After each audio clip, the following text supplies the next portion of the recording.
What's going on, everybody? From inside the paper bag. So, if you're on podcast platforms and the sound is funky, well, now you know why.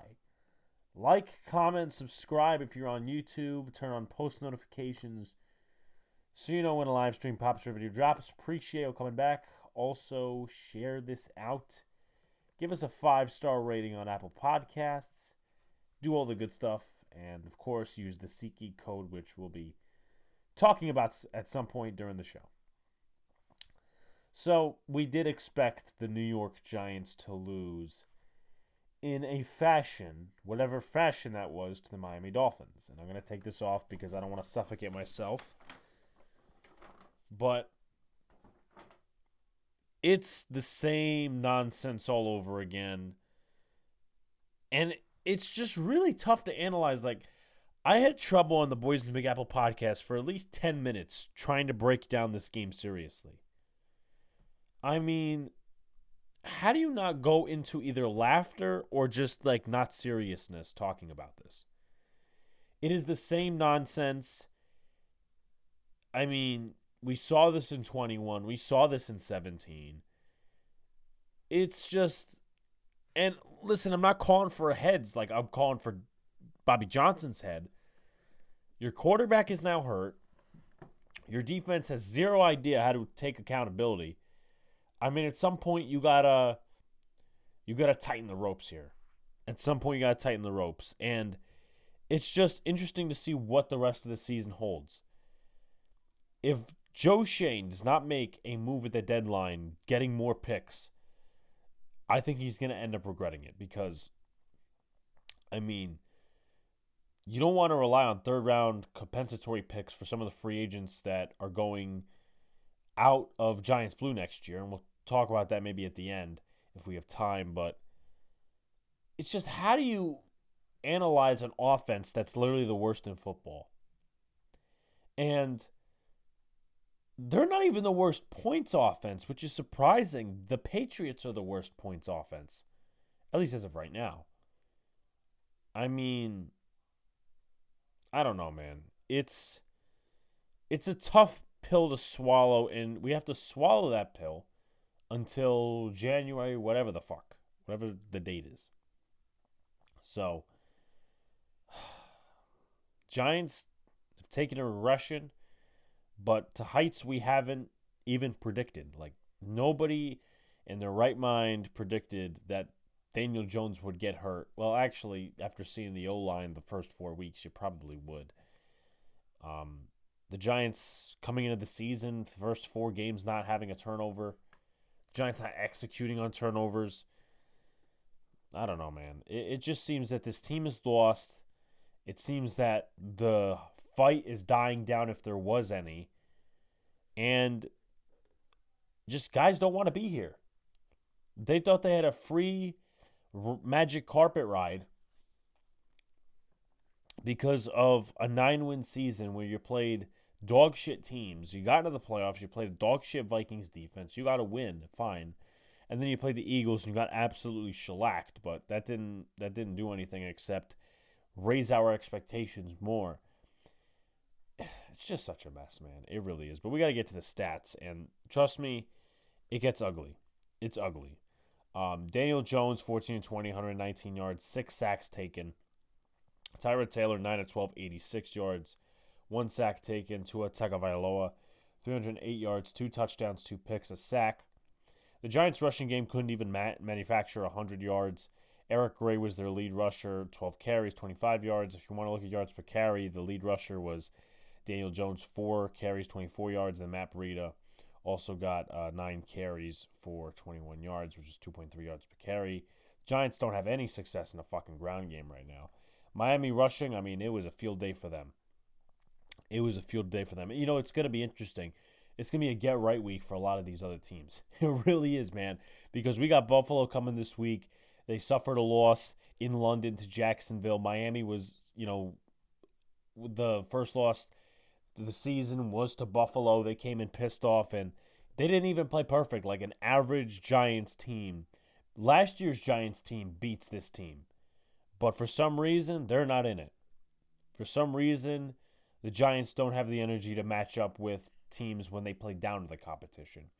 But you look at the Miami rushing game, 222 yards total, 2 touchdowns, one by Mostert. He had 10 carries, 65 yards. And Devon A-Chain, or it's Chen, something like that. Again, people have their different pronunciation formats. 11 carries, 151 yards, and 1 touchdown. Now, let's make it fair a little bit. And of course, it's already fair because the Giants' rushing defense sucks. Now, you take away some of the yardage on that big run by A-Chain. So 76 minus 151, what does that equal? That's 75. That's still 7.5 yards per carry. You take away a carry. That's still not good. That's still not good. And the Giants, again, linebackers not holding gaps, defensive ends getting blocked by tight ends. It's a mess, man. It really is. I mean, we were supposed to bring in Roches and, Jihad Ward's coming back and Boogie Basham was traded for. I mean, where's the impact, man? There's no impact at all. And if you think that's how you're going to beat these big teams with these small role players, Joe Shane doesn't have a fucking clue. Receiving-wise, Darren Waller, 8 catches, 86 yards. He was the lead pass catcher. And then also Wan'Dale Robinson had 5 catches for 18 yards. You go to Miami's receiving game. Tyreek Hill blew us out of the water. Blew us out of the Miami water. He had 8 catches for 181 yards and a touchdown. Jalen Waddle had a touchdown, 5 catches, 35 yards, and 4 catches, 52 yards for Cedric Wilson Jr. You look at the fumbles on both sides. Eric Gray had one, but it was recovered by Josh Azudu. McKinney forced one on Devon A-Chain. It was recovered by Kayvon Thibodeau, and then Mostert fumbled out of bounds on one of the red zone drives. Giants defense, their top players in terms of tackles and whatnot.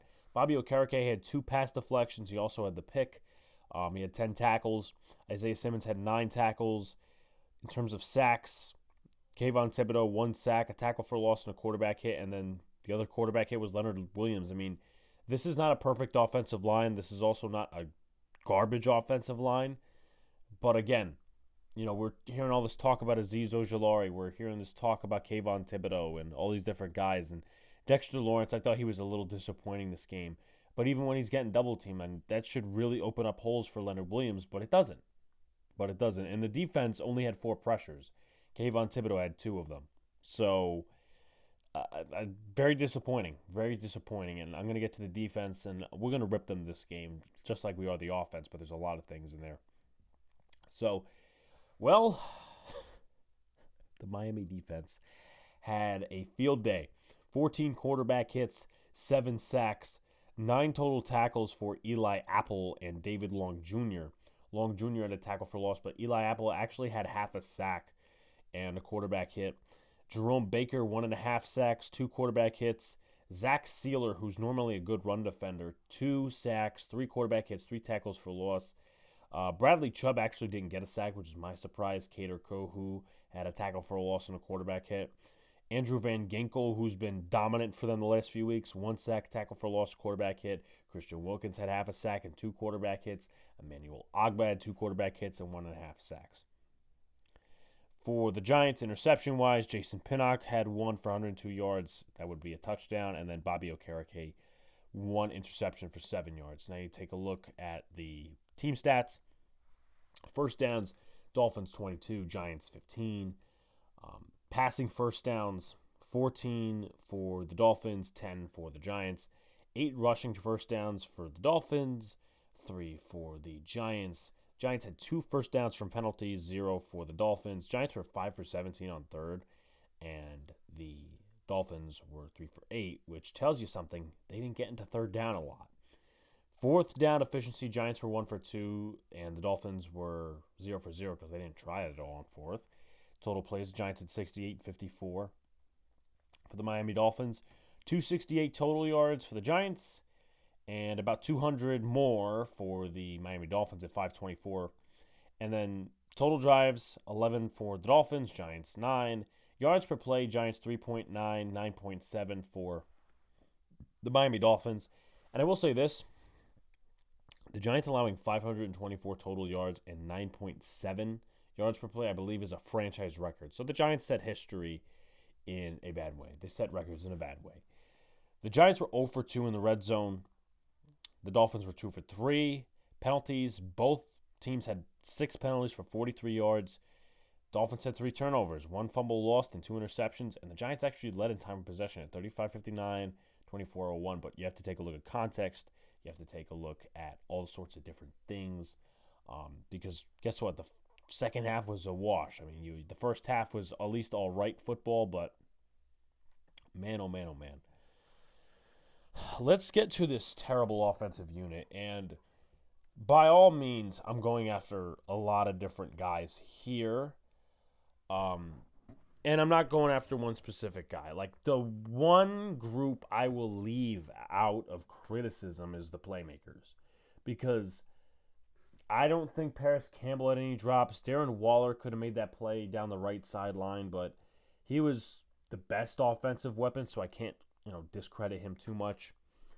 Wan'Dale Robinson was there. Sterling Shepard maybe had a catch or two. Bellinger. So they weren't involved because they couldn't get involved. I mean, that's just that. I'm going to start with the quarterback, and I know some people may not like it, but it is what it is, this situation. He got injured. But before that, PFF graded him at an 87. I don't think he played to an 87. There was the most remarkable, terrible throw that he had was the one to Wan'Dale Robinson on third down. And I've talked about this numerous times on the show. When the offense is so limited and you can't commit an error, those throws are going to be looked at. Those decisions are going to be looked at. Wan'Dale Robinson is in, short yardage on that third down. But if he throws the ball a little bit past Robinson to where Robinson can catch it and then turn upfield, that's a first down. But he missed them. He threw it behind him, and not only did he throw it behind him, he threw it into the ground. And don't give me this separation, this, that, and the other thing. I mean, I'm not saying the wide receiver core is perfect, but dude, you got to make those throws, man. Seriously, I mean, I don't want to sit here for the next how many weeks, whether he plays or whatever the case may be, or the season's over, and keep saying, well, the quarterback is missing throws again. I don't know how many sacks he took himself rather than, the offensive line giving it up. But also one thing that I have to really critique him on is the fact that some protections are not set up well. And I get it. Look, the offensive line is fucking garbage. Like, we can sit here and say that this is the worst offensive line we've seen for the Giants in history. I believe it is, because they're on pace for numerous records. They are setting records badly. It's a mess. But at the same time, the quarterback has to do what he can do in a situation. Throw the ball away. Make proper throws when he has ample time in the pocket. Adjust the protections at the line. That's one of the quarterback's most important things to do.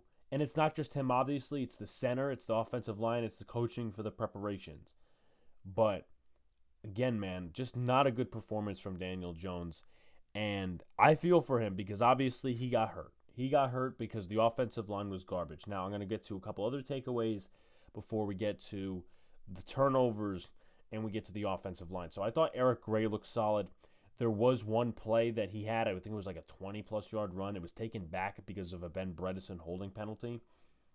I thought he looked solid. The problem with him is, he was dancing in the backfield a little bit.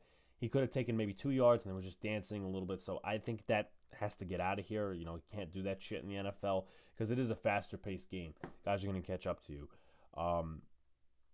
And that's pretty much that. I mean, as I said, Waller got involved a little bit. Tyrod entered the game. Not much production. I mean, I got ripped on Twitter, and I will keep saying this because I think it was Tyrod's first drive when Daniel Jones was out of the game, where it was 4th and 13, and the Giants went for a field goal. I mean, why not try to put some life into your offense instead of handing it to your defense who gave up over 500 yards? That's the problem I worry about with Dable is does he already consider the game over instead of, making the adjustments and being a little bit aggressive? Maybe it does fire a spark in your team. Maybe your team does make a late comeback. As fans, we have a different mentality.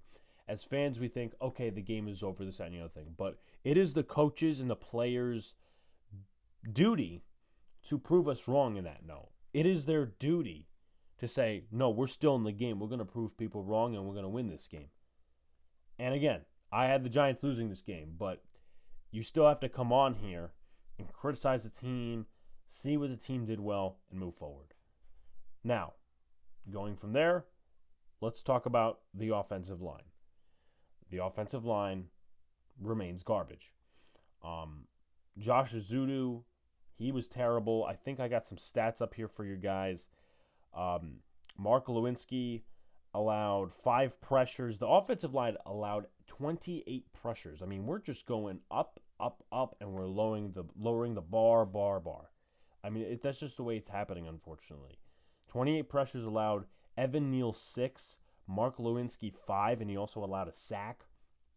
And then Jalen Mayfield, who came in for the injured Marcus McKeithen, he had 5 pressures.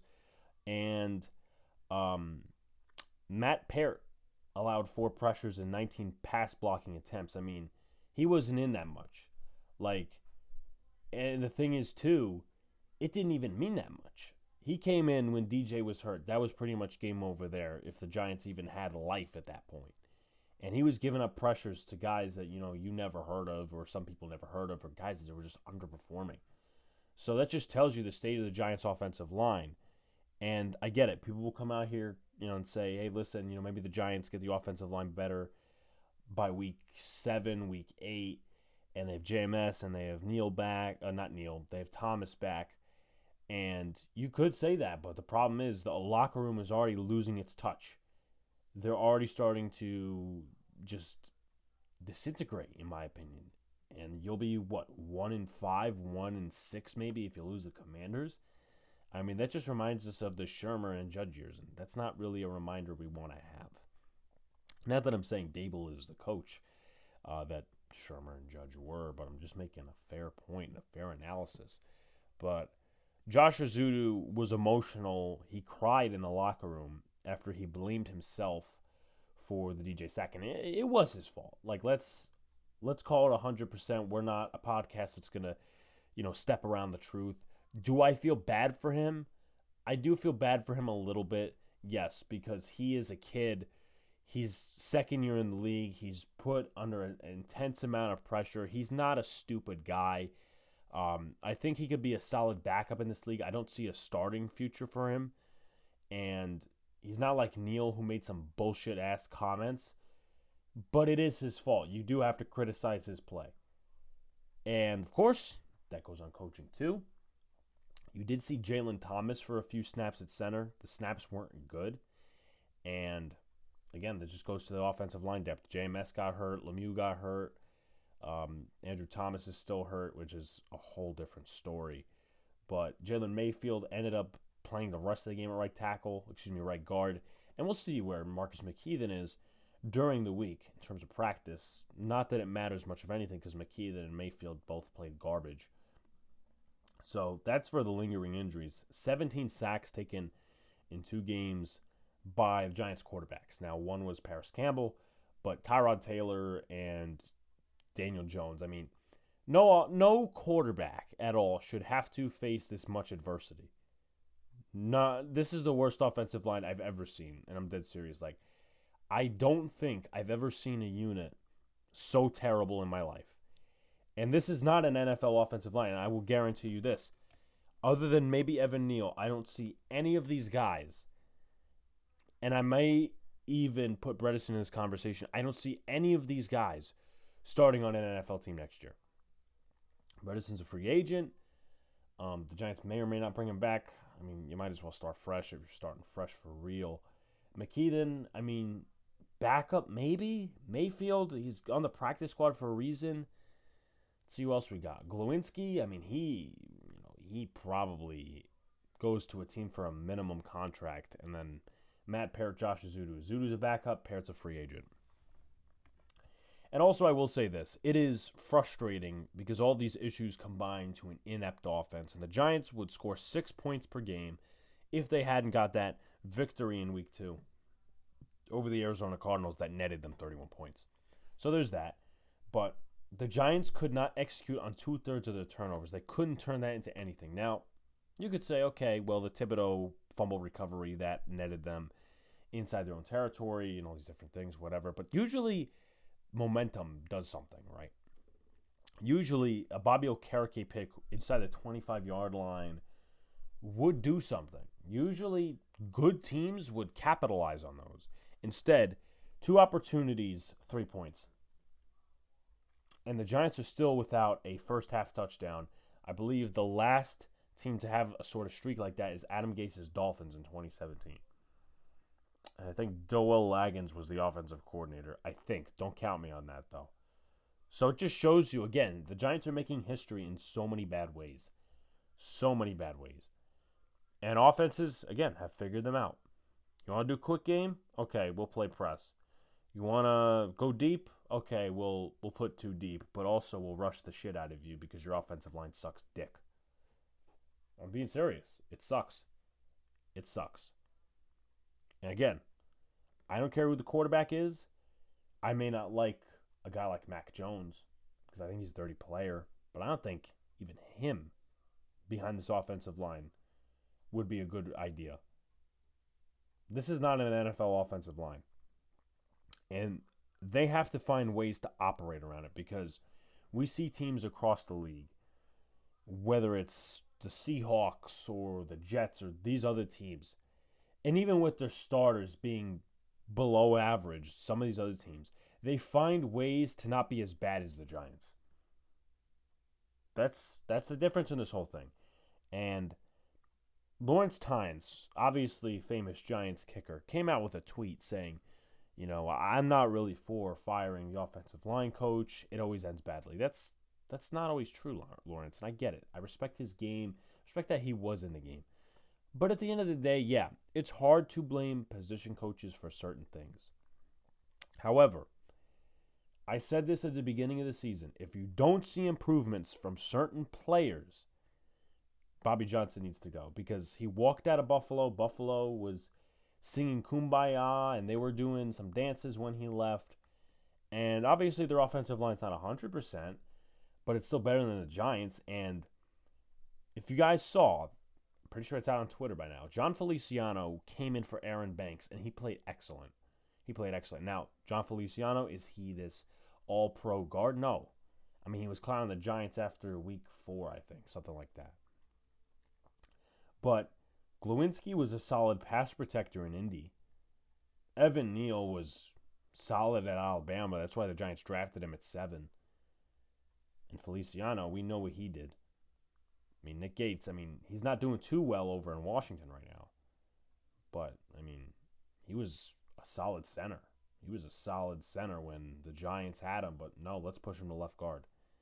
So that's where you can criticize Mr. Bobby Johnson. That's where you could criticize Brian Daboll too. Because this happens under him. If you're going to sit here and let these quarterbacks get roughed up behind this O-line, you have to take accountability. And I get it. He comes out every press conference, says, yeah, it's on me. But we're not taking you seriously until you actually do something about it. And again, playing with scraps, making chicken salad out of chicken shit ain't the most easiest thing to do.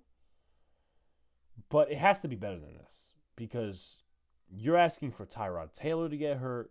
You're asking for Saquon Barkley to get hurt. You're asking for Eric Gray to get hurt. You're asking for all these different guys to get hurt behind that O-line because they're so trash. So, again, the Giants need to fix it some way, somehow. Let's talk about the defense, and I want to point my finger specifically at somebody. Now, PFF graded him out well. Couldn't care less. So-called leader Xavier McKinney. The reporters ask him and say this, and this, whatever the question they asked. And I believe his answer didn't even relate to the question they asked. You know what he responds, folks? He goes, one thing we're going to do is not blame the defense again. Well, number one, pretty sure the offense didn't give up 500 yards. Also pretty sure that the offense didn't turn the ball over. They turned it over once. and that was on downs. So Daniel Jones, Tyrod Taylor, they didn't fumble, they didn't get interceptions. Yeah, they're terrible, of course. Nobody is sitting here saying that the defense is worse than the offense. But go ahead with your narrative, bro. Go ahead and be a weak, freaking soft baby. And I don't get this old nonsense that people coming out here, oh, the defense, oh, they didn't do that bad. They got 3 turnovers. Who cares? Who cares? Who cares? Seriously. Like, yeah, it was returned for a touchdown. Great. Guess what? They gave up 524 fucking yards.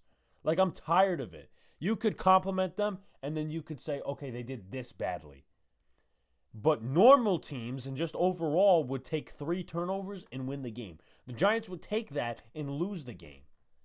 Xavier McKinney, I'm not going to blame him for that Trey Hawkins play. That's on Wink. Why is Trey Hawkins on fucking Tyreek Hill? At least you have that play where Hill's up against Cordell Flott and they had safety help. And Flott made a pretty good play. He made a pretty good play, and I think he should earn more playing time.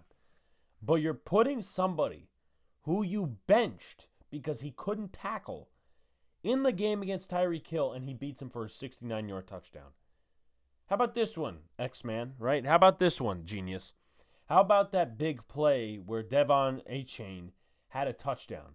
How about that one, genius? Huh? Where the defense is taking so many bad angles, and then you're jogging at the end. Let me find another explosive play, because I'm pretty sure Tyreek Hill also broke out for another explosive play. I'm going to find it right here, because I feel like I need to. It ended in a touchdown or something. So let's see. He had an 18-yard pass play, so that's notable, but I don't think that was it. Yeah, Tyreek Hill, 64 friggin' yards. But what we're not going to do is blame the defense again. Dude, stop being a weak player. Weak-minded. I mean, things are slowly starting to add up for this guy. Not to be a Giant next year. Trade him for a bag of cookies at the deadline. Does he not recognize that the defense is not putting pressure on the opposing offense? Does he recognize that? Let's go back to his quote a few weeks ago, guys. I think I said it on this podcast where I criticized him. He goes, "Oh yeah, the tackling. It's not why we're losing." Well, let's see. You're second in the NFL in missed tackles, next to the Houston Texans, who are an acknowledging rebuilding team, and their defense is playing better than many would expect. The defense for the New York Giants is playing worse than anyone expected. So for you to sit here and then say, "Oh yeah, the tackling is not a," no, it's not why we're losing. Good note, bud. Good note. And then Micah McFadden comes out with the exact opposite of response and says, "Yeah, we got to make that an emphasis." Right? How about last year when you single-handedly cost the defense a good amount of games because you decided to go on a sightseeing tour? Which sightseeing tour has ATVs? Please tell me in the comment section. You've been on a sightseeing tour with ATVs? Please let me know, because I've never heard that before. I've seen sightseeing tours with double-decker buses or something. I mean, I know it's different because him and Jihad Ward went to Mexico. But, I mean, and then you were asked about it and you got all defensive. And then you ripped Patrick Graham and Joe Judge a few years ago because they wouldn't play you right away off the foot injury that you had. They had Logan Ryan, which doesn't make any sense. You rip in the pass regime. Meanwhile, you got 5 interceptions off of that scheme.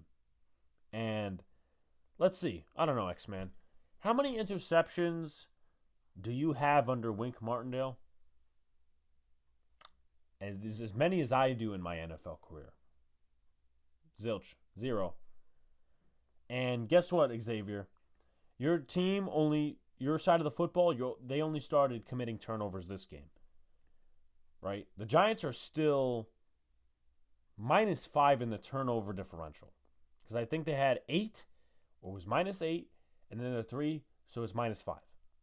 Which is still pretty bad in the NFL. And like the biggest thing I want to really harp on is this. When did anyone sit here and say that the defense is worse than the offense? Please tell me. Is Twitter saying it? Are people coming into your DMs and saying it? Are the talking heads on TV saying it? No. Everybody's talking about how the Daniel Jones contract was garbage. It's in their opinion. Everybody's talking about how the offensive line's given up 17 sacks in 2 games. Everybody's talking about the misuse of Darren Waller and Jalen Hyatt, which, to reflect on that for 2 seconds, I mean, that's just a total waste of a pick if you're not going to get him involved. And I damn well know it's not Jalen Hyatt's fault because he can go deep. He can make the catches. But back to the defense. Where are you getting this false narrative that the defense is being blamed more than the offense? And maybe you could get away with that in a game where the defense plays well. But number one, you didn't play well. Number two, even if you don't like the offense and the way it's playing, you don't come out here to the media and say, we're not blaming the defense this game. You don't say that. That is how the locker room turns. There's infighting with coaches, and that's how jobs are lost. That's how heads roll. McKinney, bye. The Giants will end up drafting a safety next year or signing a safety. Like, I'm done with that nonsense. I'm serious. Like, he came over. He came into this new scheme as was supposed to be this great tackling safety. He's been an average safety, a little bit above average safety in this scheme. He's not a ball hawk. He's missing tackles left and right. So if he's going to sit here and be a beta leader, he's not a leader at all, actually. Then you know what? Go find another team. The Giants should go out and trade him for any value he has. You're better off that than getting some compensatory pick in the 7th round for the next year that's not going to mean jack shit. So you have that. The Giants' run defense. Talk about getting Okereke. And it's not like he had the best game other than the pass deflection and also the interception. 222 yards on the ground, 9.7 yards per carry, and then the touchdown for Devon Achane. I mean, we can hear the excuses. We can make the excuses. Oh, yeah, they're a tough offense to mock in practice and all this other stuff. But even just the runs, the simple runs, that not even the end arounds that they were doing. I mean, the run to Achane. How many guys missed angles? How many guys couldn't get off blocks? I mean, this is the same shit, if not worse, that we're seeing from last year. And this is supposed to be improved talent. Okereke, Simmons didn't have a great game. Raheem Nunez-Roches, Thibodeau was getting blocked up by tight ends. Again, these impact players that were brought in here, it's kind of time a little bit to start getting on this coaching staff and this front office because you sign these guys, they're supposed to be impactful in the running game and the passing game on both sides of the football, and they're not. And look, if the Giants were playing half-decent football, being competitive in games, and they were losing, I'd say, okay, this Giants team is in line for a regression. You need to do something, this, that, and the other thing. But no, this team is constantly getting blown out game after game, game after game, game after game. And it's not going to stop because you have Dallas again. Washington can kick your ass, probably. Eagles are going to kick your ass twice. I don't want to watch them on Christmas. Please, God. If there's the football gods out there, please let them flex that game. But they won't. They won't because they want to humiliate us on TV. They want to humiliate us Giants fans. Giants humiliate themselves on a daily basis. And then we got Buffalo this week on Sunday Night Football. Choose somebody else. It's too late, but choose somebody else to be on Sunday Night Football. Giants are not deserving of it. So you have that. Talk about the Trey Hawkins thing. And the last thing I'll remark on is this. The Giants need to go out there next year and save them $1 million by cutting Azeez Ojulari. I'm fucking done with him. Like, people can say, oh, he's really impactful, man, when he gets in the game. Well, first of all, he wasn't that impactful. He didn't even record a pressure. So that's number one. Number two, when he's on the field, you get some impact. Again, relating to the last point, number two, which is the real number two, the second half of the game, he's out with an ankle injury. And I literally said this. I literally banged the motherfucking table for this shit, man. I literally said it in training camp towards the end. The X factor of this defense will be the pass rush. It will be getting to the passer. It will be Azeez Ojulari staying healthy. And the problem is when he's healthy, he hasn't even done too much to say, okay, you know what? At least when he's on the field, he's doing stuff. Because guess what? He was totally a ghost against Miami. Second half, he gets hurt. You're better off just drafting an edge or signing someone via free agency for the short term. Because, again, we think the offense needs a retooling. No, the defense needs some retooling as well. Because Leo's gone after this year. Azeez should be cut. You cannot rely on him on a consistent basis for a full 17 games. He may not even give you 9 healthy games. Half of that may be, oh yeah, my hamstring hurts. Oh yeah, my ankle hurts. Bulked up in muscle, great. But guess what? I mean, you got 8-9 sacks in your rookie year, and you didn't even, obviously his flaw was the running game, but you got 8 sacks in your rookie year. You didn't need to grow that much. You're just costing your team at this point. You really are. And then, again, it's just like the Giants needed some backup edge depth. Boogie Basham and Jihad Ward are not rushing the passer. They're not even doing their job in the running game. And then you have O'Shane Ximines and Tamon Fox on the practice squad. Whatever. So we'll go to the snap count. For the offense, Evan Neal and Mark Lewinsky, the only ones that played 100%. Ben Bredeson at 96%. Darren Waller at 92%. 68% for Daniel Jones, Josh Azudu, and Darius Slayton. 67% for Wan'Dale Robinson. 62% for Jalen Mayfield. 58% for Matt Breida. 46% for Jalen Hyatt. 42% for Eric Gray. 39% for Isaiah Hodgins. He's a guy that's been totally phased out. Totally phased out of this offense. He's more of a possession receiver. 38% for McKeithen and Bellinger. 33% for Matt Parrott. 32% for Tyrod Taylor. 28% for Sterling Shepard. 22% for Paris Campbell. And 4% for Jalen Thomas. Take a look at the defense. Jason Pinnock, 100%, along with Okereke, McKinney, and Simmons. Kayvon Thibodeau at 93%, 87% for Deontay Banks, 80% for Adoree Jackson, 72% for Dane Belton, 65% for Dexter Lawrence and Leonard Williams joint, 50% for Cordell Flott, 43% for Azeez Ojulari, 41% for Jihad Ward, 33% for Raheem Nunez-Roches, 26% for Trey Hawkins, 24% for DJ Davidson, Carlos Boogie Basham at 17%, A'Shawn Robinson at 6%. I'm kind of wondering as to why he played some lower snaps than Davidson and Raheem Nunez-Roches, considering I would grade him as a third best defensive lineman. And then Nick McLeod, he had played 1 snap. That's 2%. So, also as well, I think the Giants should go ahead and flex themselves out of the game against the Packers on Monday night, because that's going to be a shit show either way you shape it. Outlook, I mean, what can you expect from this team at all? Like, what is going to be a positive? If they win games, and I'm not for the tanking mentality, I try to stick to what I believe is morals, rooting for your team to win. If you want to tank, if you want the team to tank, fine, go ahead, right? But the Giants have to make decisions what's best for the future. I don't believe Daniel Jones is the future quarterback, gonna be honest.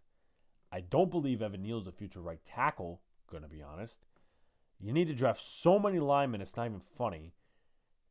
But you got to start making changes this year. 2 main changes you got to make. Number 1, you got to fire the O-line coach. Because here's the thing. Again, Lawrence Tynes said it's a bad idea. No, if you get somebody in here who knows the game more, and it's a hard reach what I'm about to say, but if you get a guy like Mike Munchak in here, who's a Hall of Famer compared to Bobby Johnson, and he's in the Hall of Fame, you could check that. He's in the Pro Football Hall of Fame. A guy who's played the game at a sufficient level and who's coached at a sufficient level. I mean, his resume speaks it. I mean, the Broncos, yeah, that wasn't, some great stuff. But the Pittsburgh Steelers, I mean, you look at the O-lines they put out during the Roethlisberger era. God damn, I mean, I was so jealous. But, again, that comes down to Brian Daboll. You can't hire your friends if you're not willing to fire your friends. You can't make changes. I'm telling you why you can't make changes at season's end. You want to know why? Because you're delaying the inevitable. If you keep him another year, that's your own mistake. And you might as well say, I'm out of this job. Like, I don't want Brian Daboll fired. But if you're going to be stubborn, I know that there's going to be linemen next year that aren't here. Majority of these guys. But you're delaying the possible improvement of Evan Neal, someone who you drafted. Maybe Bobby Johnson's fucking something up with John Michael Schmitz. Maybe you fix that too. Again, I'm not an O-line guru, but if Mike Munchak can come in here or somebody who's higher on the list, higher on the food chain, and at least be consultant. But if you're going to stick with Bobby Johnson and his horrible scheming, I don't know what to tell you. And the second one is, I better see some trades at the deadline. You better give off guys for draft picks because the Giants are going to need it.